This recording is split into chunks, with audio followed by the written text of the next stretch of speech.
नमस्कार.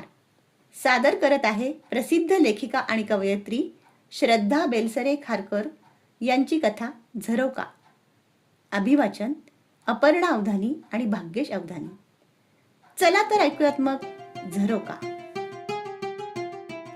पाकिस्तानमध्ये राहणाऱ्या नानांची पहिली भेट झाली ती माझ्या औरंगाबादच्या ऑफिसमध्ये. आमच्या ऑफिसातल्या जुबेरच्या आम्मीचे ते वडील म्हणजे उर्दूत वालिद होते. उंच पुरे, गोरेपान आणि अतिशय सात्विक चेहऱ्याच्या 70 नानांशी एक दोन भेटीत चांगलीच गट्टी जमली. मी त्यांच्याशी उर्दूतून बोलायचे. फाळणीपूर्वी ते मराठवाड्यात पोलीस अधिकारी होते. त्यालाही आता केवढा तरी काळ लोटला होता. तरी दर 2-4 वर्षांनी ते भारतात येत. सगळ्या नातेवाईकांना भेटत. दिवसेंदिवस शहर बदलले, नवी माणसे आली, नव्या इमारती उभ्या राहिल्या. जुन्या ओळखीचे ठाव ठिकाणे काळाच्या उदरात लुप्त होऊन गेले. नानांनी एकदा विचारले, तुला बाळासाहेबांचे मंदिर माहीत आहे का? मी नाही म्हणाले. नाना सांगू लागले, पूर्वी स्वातंत्र्यपूर्व काळात बाळकृष्ण महाराजांचे वास्तव्य येथे होते. त्याच काळात शहानूर मियाँ हे दुसरे सिद्ध पुरुष औरंगाबादला राहत. दोघेही दर मंगळवारी गुलमंडीवरील बसय्ये यांच्या दुकानात भेटत आणि आध्यात्मिक चर्चा करीत. नाना महाराजांचा उल्लेख बाळसाब असा करायचे. मग मला आठवले, स्वातंत्र्य सैनिक कॉलनीत माझ्या घराशेजारीच तर बाळकृष्ण महाराजांचा मठ होता. लगेच नानांना सांगितले. त्यांना विलक्षण आनंद झाला. आम्ही दर्शनासाठी मठात गेलो. नानांना बघून तिथला पुजारी म्हणाला, बाई, याला मंदिरात जाता येणार नाही. पण का? मी विचारले. आणि लक्षात आले, कराचीहून येऊन समाधी शोधणाऱ्या या भक्ताला त्याच्या दाढीमुळे आणि विशिष्ट टोपीमुळे आपल्या पीराचे म्हणजे संतांचे दर्शन घ्यायचा अधिकार नव्हता.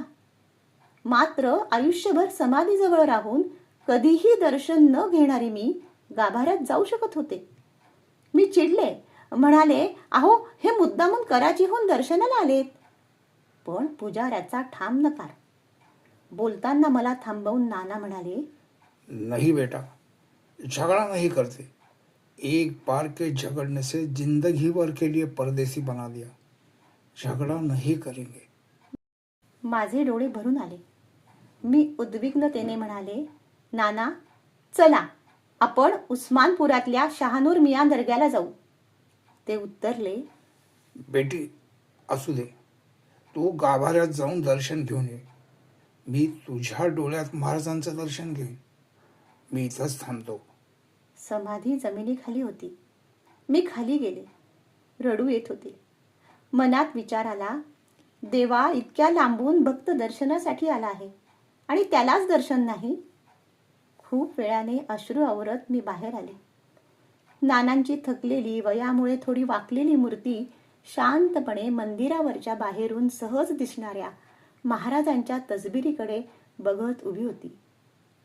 तेवढ्यात इतका वेळ हे सर्व बघत असलेला पुजाऱ्याचा माझ्याच वयाचा मुलगा पुढे आला आणि म्हणाला, ताई, समाधी पुढे सतत दिवा तेवत असतो. त्याची तेलवात पाहण्यासाठी पायरीला एक झरोका ठेवलाय. त्यातून यांना समाधीचं दर्शन होऊ शकतं. मला खूप आनंद झाला. हे मी नानांना सांगितले तर ते म्हणाले, बेटा, तू माझ्या समोर बस आणि माझ्याकडे बघ. मग माझ्या डोळ्यात निरखून बघून त्यांनी हात जोडले. ओठातल्या ओठात ते काहीतरी पुटपुटले आणि म्हणाले, बेटा, चला, झाले दर्शन. आता झरोक्यातून बघण्याची गरज नाही. नानांच्या चेहऱ्यावर प्रसन्नता पुन्हा दिसू लागली. माझे मन खिन्नच होते. रिक्षात बसून आम्ही निघालो. मनात विचार आला, त्या अदृश्य जादूगाराची जादू आपण पाहतो ती त्यानेच ठेवलेल्या आपल्या 2 डोळ्यांच्या झरोक्यातूनच ना. पण या 2-2 झरोक्यातून त्याचे दर्शन आयुष्यभर आपल्याला तरी कुठे होते.